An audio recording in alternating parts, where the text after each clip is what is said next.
कभी सोचा है गॉड ने हमें क्यों बनाया? अगर सोचा है तो ये भी सोचा होगा कि गॉड को किसने बनाया, और जिसने गॉड को बनाया उसे भी तो किसी ने बनाया होगा।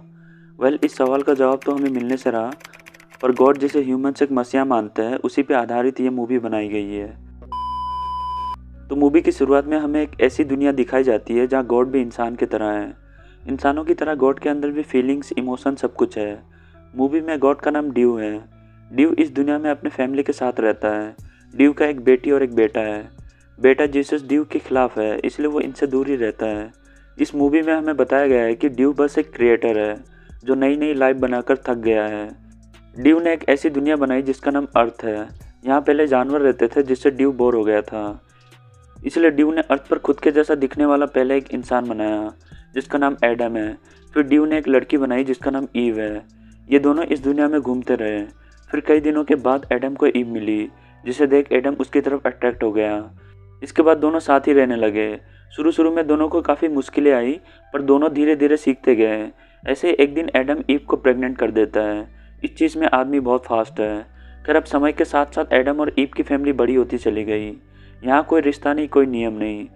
ऐसे ही ह्यूमंस इवॉल्व होता गया।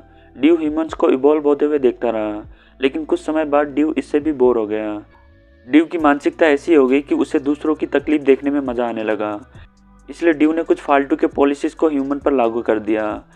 जैसे अगर किसी के हाथ से जैम वाला ब्रेड नीचे गिर जाए तो ज़मीन पर हमेशा जैम वाला साइड ही गिरेगा। दूसरा ये कि आप जिस लाइन में खड़े हो, आपका साइड वाला लाइन हमेशा जल्दी आगे बढ़ेगा। कई सालों बाद जब पॉलिसी पुरानी हो गई तो ह्यूमंस इसके आदी हो गए। तब ड्यू ने अपने एंटरटेनमेंट के लिए अर्थ पर टेररिज्म, ग्लोबल वार्मिंग, पॉवर्टी जैसे कई सारे पॉलिसीज़ को लागू कर दिया, जिससे ह्यूमंस आज भी सफ़र कर रहे हैं। ड्यू केवल इंसानों के साथ ही नहीं बल्कि अपनी फैमिली के साथ भी बहुत क्रूल बिहेव करता है। ड्यू अपनी वाइफ को नौकर की तरह सोचता है। ड्यू ने कभी अपनी वाइफ को खुलकर जीने नहीं दिया। साथ ही ड्यू की बेटी जो अपनी पावर से किसी भी चीज़ की पोजीशन को चेंज कर सकती है, एक्सेप्ट 69, ड्यू उसे भी ये सब करने नहीं देता, क्योंकि ड्यू खुद ये सब नहीं कर सकता। अब मैं तुम्हें एक बात बता दूं कि इस मूवी में ड्यू जो गॉड है उसे बस एक क्रिएटर के रूप में दिखाया गया है। ड्यू के पास कोई सुपर पावर नहीं है। ड्यू अगर कुछ कर सकता है तो वो अर्थ के इंसानों के ऊपर कर सकता है, वो भी अपनी कंप्यूटर की मदद से। इसलिए ड्यू किसी को भी अपने कंप्यूटर रूम में आने नहीं देता। इस रूम में ह्यूमंस का सारा डाटा है जो ड्यू कंट्रोल करता है। ऐसे एक दिन ड्यू के रूम का दरवाज़ा खुल जाता है, जिसे देख ई अंदर आ जाती है। अंदर कंप्यूटर पर जब ई अर्थ को देखती है तो उसे यकीन नहीं होता कि उसके डैड ने अपनी खुशी के लिए ह्यूमंस की ज़िंदगी नर्क जैसे बना दी है। ये देख ई को अपने डैड पर बहुत गुस्सा आता है, इसलिए रात को ई से रहा नहीं जाता। ई अपने डैड से कहते हैं कि आप एक घमंडी और क्रूएल पिता हैं, जो ना अपनी फैमिली से प्यार करता है और ना ही धरती के इंसानों पर। अब ड्यू ये सुन गुस्से से आग बबूला हो जाता है। गुस्से में ड्यू ई को बेल्ट से तब तक मारता है जब तक उसे सुकून नहीं मिल जाता। अब ई बहुत सह चुकी है, वो यहाँ से निकलने का डिसाइड करती है, लेकिन इस जगह पर ना तो दरवाज़ा था और ना ही कोई खिड़की। इसलिए ई अपने भाई जीसस से मदद मांगती है। जीसस ई से कहता है कि तुम धरती पर जाकर अपने लिए 6 अपोस्टल ढूंढो जो तुम्हारे विचार को आगे बढ़ाएं। अपोस्टल मतलब वो लोग जो किसी चीज़ को सीख कर उसे आगे बढ़ाते हैं। जीसस ने भी अपने टाइम पर 12 अपोस्टल बनाए थे जिन्होंने उनके विचार को आगे बढ़ाया था। खैर, अब जीसस वॉशिंग मशीन को कंट्रोल कर उसे धरती से जोड़ देता है, जिसकी मदद से ई धरती पर जा सकती है। इसके बाद रात को जब ड्यू सो रहा होता है तभी ई चुपके से कंट्रोल रूम की चाबी छुड़ा लेती है। फिर वो वहाँ से 6 अपोस्टल का कार्ड छुड़ा लेती है, जैसा कि जीसस ने बताया था। इसके बाद ई कंप्यूटर से अर्थ के सभी लोगों को उनके मौत का डेट और टाइम मोबाइल फ़ोन में टेक्स्ट मैसेज के द्वारा सेंड कर देती है। इससे अर्थ पर तहलका मच जाता है। लोग अपना काम छोड़कर वही करने लग जाते हैं जो वो इतने सालों से करना चाहते थे। यहाँ एक लड़का ये देखने के लिए कि टेक्स्ट मैसेज सच है या झूठ, लाइव ब्रॉडकास्ट में बिल्डिंग से कूद जाता है, जिससे उसे कुछ भी नहीं होता, लेकिन उसके नीचे एक आदमी दबकर मर जाता है। शुरुआत में तो लोगों को टेक्स्ट मैसेज पर भरोसा नहीं होता, पर जैसे जैसे लोगों की मौत टेक्स्ट मैसेज के हिसाब से होती है तब लोगों को यकीन हो जाता है कि वो टेक्स्ट मैसेज बिल्कुल सच है। धार्मिक लोगों ने इससे बचने की काफ़ी कोशिश की, पर वो खुद को बचा नहीं पाए। बहुत से सोल्जर अपने घर वापस आ गए क्योंकि वो अपनी फैमिली के साथ वक्त बिताना चाहते थे। पूरी दुनिया यह समझ चुकी थी कि मौत को नहीं टाला जा सकता। उधर ई वॉशिंग मशीन से होते हुए अर्थ पर आ जाती है। बाहर आकर पहले तो वो थोड़ी देर बारिश में भीगती है, फिर डस्टबिन से बर्गर उठाकर खाने लग जाती है। इससे ई को उल्टियाँ होने लगती है। ये देख एक आदमी यहाँ आता है जिसका नाम विक्टर है। ई को विक्टर एक सच्चा आदमी लगता है, इसलिए वो एपोस्टल ढूंढने के लिए उससे मदद मांगती है। लेकिन विक्टर यहाँ ई की मदद करने से मना कर देता है। फिर ई के बहुत समझाने के बाद विक्टर फाइनली उसकी मदद करने के लिए मान जाता है। इधर घर पर ड्यू की आँख खुलता है तो वो देखता है कि उसकी बनाई हुई दुनिया में बहुत सारे चेंजेस आ चुके हैं। पहले इंसानों को अपना फ्यूचर पता नहीं था, इसलिए लोग वही काम करते थे जिनसे उन्हें अच्छे पैसे मिलते हैं, चाहे वो काम इंसानों को पसंद हो या ना हो। लेकिन अब ड्यू देख रहा है कि इंसान वही कर रहा है जो वो हमेशा से करना चाहते थे। इससे पूरी दुनिया में खुशी आ जाती है। लेकिन ड्यू ये देख गुस्सा हो जाता है क्योंकि ये सब उसके खिलाफ हो रहा होता है। ड्यू जल्दी से कंप्यूटर से सब कुछ पहले जैसा करने की कोशिश करता है, पर वो कंप्यूटर यूज़ नहीं कर पाता क्योंकि ई ने कंप्यूटर का प्रोग्राम चेंज कर दिया है। ड्यू को यहाँ ई का खुशबू मिल जाता है, जिसका पीछा करते करते वो वॉशिंग मशीन तक पहुँच जाता है। यहाँ ड्यू को पता लगता है कि ई अर्थ पर गई है, इसलिए अब वो भी अपनी बनाई हुई दुनिया में जाकर ई को सबक सिखाने का डिसाइड करता है। इधर धरती पर ई को अपना पहला एपोस्टल मिल जाता है, जिसका नाम ऑरेली है। ऑरेली बेहद खूबसूरत है। आसपास के लोग ऑरेली के दीवाने हैं। दूसरी ओर औरतें ऑरेली की खूबसूरती से बहुत जलते हैं। डॉक्टर ने बवासीर का इलाज तो ढूंढ लिया है, पर इस बीमारी का कोई इलाज नहीं। खैर अब हमें पता चलता है कि ऑरेली अपनी लाइफ में बिल्कुल भी खुश नहीं है, क्योंकि बचपन में एक बार जब वो स्टेशन में डांस कर रही थी, उस दौरान ट्रेन से उसका बायां हाथ कट गया था, जिस वजह से वो आज भी डुप्लीकेट हाथ से काम चला रही है। ई ऑरेली के पास आती है और उसके बारे में विस्तार से जानने की कोशिश करती है। ऑरेली ई से कहती है कि लाइफ एक स्केटबोर्ड की तरह है, जहाँ लोग गिरते हैं और उठते हैं। मैं भी अपने लाइफ के स्केटबोर्ड से गिरी हूँ, पर मैं आज तक उठ नहीं पाई। ई ये सुन ऑरेली से कहती है कि तुम फिक्र मत करो, कुछ दिनों बाद सब ठीक हो जाएगा। यहाँ विक्टर पेन पेपर लेकर बैठा होता है। वो ऑरेली का सारा दर्द उस पेपर पर नोट कर लेता है, क्योंकि ये सब नई पॉलिसी लाने में मदद करेगा। रात को ऑरेली को एक ड्रीम आता है जहाँ वो अपने कटे हुए हाथ से दोबारा मिल जाता है। ऑरेली अब समझ चुकी थी कि ये पॉसिबल नहीं है, इसलिए अब वो अपनी डिसेबिलिटी को एक्सेप्ट कर लाइफ के स्केटबोर्ड पर फिर से खड़ी हो जाती है। इसके बाद हमें दूसरे एपोस्टल को दिखाया जाता है, जिसका नाम जीन है। जीन को बचपन से ही ट्रेवलिंग का शौक था, पर धीरे धीरे जब वो बड़ा होते गया तो उसने खुद को 9 to 5 जॉब में फंसा लिया। जीन ने अपनी पूरी ज़िंदगी दूसरों के लिए काम करके गुजार दिया। जीन वो सब कुछ नहीं कर पाया जो वो हमेशा से करना चाहता था। इसलिए अब जब उसे पता चला कि उसके पास बस 12 साल बचे हैं, तो जीन अपने कॉर्पोरेट जॉब को छोड़ देता है। जीन अब एक पार्क में बैठकर आसपास की चीज़ों को शांति से देख रहा होता है। तभी ई उसके पास आती है और उसे कहती है कि मैं चिड़ियों से बात कर सकती हूँ। पहले तो जीन को इस बात का यकीन नहीं होता, पर जब ई एक पंछी को अपने पास बुलाती है तो उसे ई पर यकीन हो जाता है। जीन या पंछी से पूछता है कि तुम्हारे पास तो पंख है, तुम पूरी दुनिया घूम सकते हो, पर फिर भी तुम हर रोज़ एक ही जगह पर क्यों आते हो। ये क्वेश्चन ट्रांसलेट करती है तो चिड़िया जीन से कहती है कि तुम भी तो वही कर रहे हो जो मैं करती हूँ, तुम्हारे पास भी तो 2 पैर है, तुम भी पूरी दुनिया घूम सकते हो।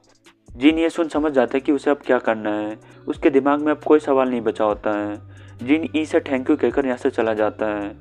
जीन अब अपने सपनों को पूरा करने जा रहा है, जो वो इतने सालों से पूरा नहीं कर पाया था। इस बीच ड्यू भी धरती पर आ जाता है। गॉड जब वॉशिंग मशीन से बाहर आता है तो एक औरत उसे चोर समझकर उसकी आंखों पर पेपर स्प्रे मार देती है। इसके बाद जब वो भूख के मारे डस्टबिन से बर्गर उठाकर खा रहा होता है, तभी कुछ गुंडे आकर उसके साथ बॉक्सिंग प्रैक्टिस करने लग जाते हैं। फिर एक आदमी उसे हॉस्पिटल ले जाता है, लेकिन हॉस्पिटल में भी उसकी डॉक्टर से बहस हो जाती है। गुस्से में ड्यू यहाँ से निकल जाता है।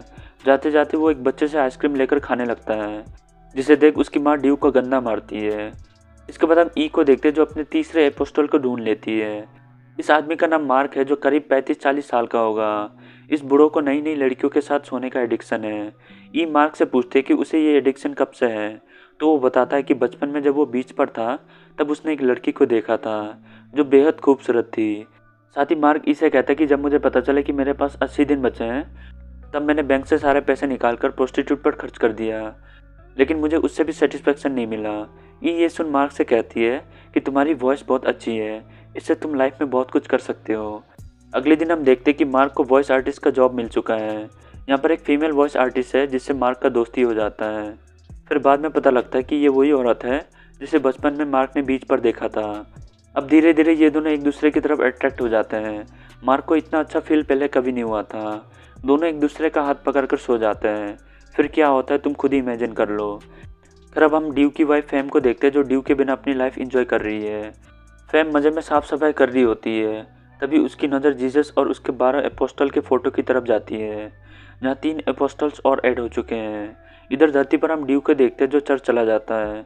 अब धरती पर सब लोगों ने उसे बहुत पीटा था, इसलिए उसे लगता है कि यहाँ उसे थोड़ी इज्जत मिलेगी।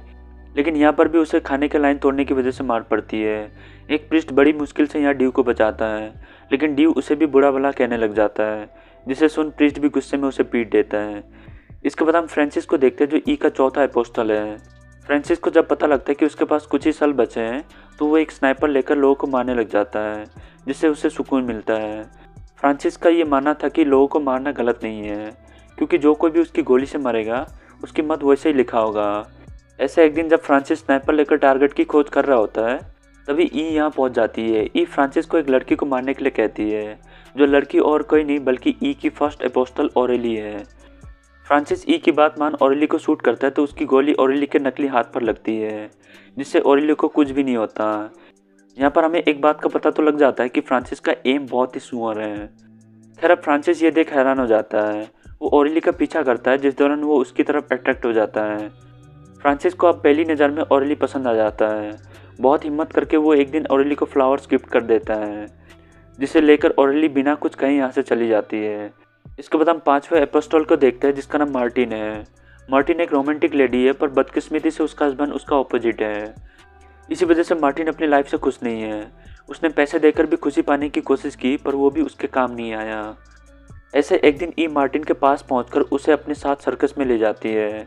यहाँ सर्कस में मार्टिन को एक गोरिल्ला दिखता है, जिसे देख उसे अच्छा लगता है, मानो यही उसके खुशी का एक लौता जरिया है। इसलिए वो उस गोरिल्ला को खरीद लेती है। अब मैं आगे जो कहने जा रहा हूँ उसे सुनने के बाद सिंगल लोंडो को बहुत तकलीफ होने वाली है। तो बात ऐसी है कि रात को मार्टिन गोरिल्ला को किस करके उसके साथ इंटीमेट हो जाती है। अगले सीन में हम ऑरेली और फ्रांसिस को देखते हैं, जहाँ ऑरेली ने उसके डिसेबिलिटी को एक्सेप्ट कर लिया है। इसी बात पे दोनों यहाँ खुशी से सो जाते हैं, और सोते सोते क्या करते हैं मुझे नहीं पता, पर पहली बार फ्रांसिस को लोगों को बिना मारे भी सुकून मिल रहा होता है। इसके बाद हम ड्यू को देखते हैं, जो ई को ढूंढ रहा होता है। इसी दौरान ड्यू को ई और विक्टर दिख जाता है, जिसे देख ड्यू भागकर उसकी तरफ जाने लगता है। ये देख ई और विक्टर पानी से चलते हुए यहाँ से निकल जाते हैं। ड्यू भी पानी में चलने की कोशिश करता है, लेकिन वो पानी में चल नहीं पाता। इसके बाद फिर से कुछ लोग ड्यू को डूबने से बचा लेते हैं एंड चर्च ले जाते हैं, जहाँ के प्रीस्ट ने उसे मारा था। फिर हम आखिरी एपोस्टल को देखते हैं, जिसका नाम विली है। विली को एक भयानक बीमारी है, जिसके चलते उसके पास बस कुछ ही दिन बचे हुए हैं। उसके मॉम डैड उससे पूछते हैं कि तुम्हारी आखिरी ख्वाहिश क्या है, जिस पर विली कहता है कि मुझे लड़कियों के कपड़े पहनकर घूमना है। ये कुछ अजीब सा शौक नहीं पाल रखा विली ने। खैर हिज चॉइस। विली के मॉम डैड उसे ये करने का परमिशन दे देते हैं। इसके बाद ई विली से दोस्ती कर लेती है। अब क्योंकि ये दोनों एक ही एज के हैं, इसलिए दोनों में एक अच्छी बॉन्डिंग बन जाती है। अब ये नज़ारा मेरे जैसे हरामी की नज़र से देखो तो इस लोंडे ने मरने से पहले गॉड की बेटी को पटा लिया है, जिससे आगे चल के उसका बहुत फ़ायदा होने वाला है। वहीं अब फ्रांसिस ऑरेली को अपने दिल की बात बता देता है। फ्रांसिस ऑरेली से कहता है कि मैं तुमसे बहुत प्यार करता हूँ एंड मैं अपनी पूरी लाइफ तुम्हारे साथ बिताना चाहता हूँ। यहाँ ऑरेली भी फ्रांसिस के साथ बहुत खुश होती है। उसकी लाइफ में जितने भी प्रॉब्लम्स थे वो सब अब दूर हो चुके हैं। फिर मार्टिन के हस्बैंड को यह पता लग जाता है कि उसकी वाइफ का अफेयर एक गोरिल्ला के साथ है। ये देख वो उसके पास आने लगता है, तो गोरिल्ला उसे डरा कर भगा देता है। इसके बाद मार्क उस लेडी के साथ अपना संबंध बनाता है, जिसे वो बचपन से चाहता था। एंड फिर हम जीन को देखते हैं, जो पंछियों का पीछा करते हुए एक बर्फीली जगह पर पहुंच चुका है। यहाँ जीन को एक लेडी मिलता है, जो उसका हमसफ़र बनने वाला है। दूसरी ओर हम देखते हैं कि विली को एक मछली का सोल दिखाई देता है, जिसे उसने थोड़ी देर पहले खाया था। वो मछली विली से कहती है कि उसे फिर से उस आइलैंड में जाना है जहाँ से उसे पकड़ा गया था। विली को ये आइडिया काफ़ी अच्छा लगता है, इसलिए अगले दिन विली अपने घर का सारा फर्नीचर बेचकर ई के साथ आइलैंड चला जाता है। यहाँ आकर विली को पता चलता है कि वो अकेला नहीं है जो आइलैंड में मरना चाहता है। उसके जैसे बहुत लोग यहाँ मौजूद हैं जो आइलैंड में अपना आखिरी वक्त गुजारने वाले हैं। ये देख विली को काफ़ी अच्छा लगता है। इसी खुशी में वो उस फीस को आज़ाद कर देता है।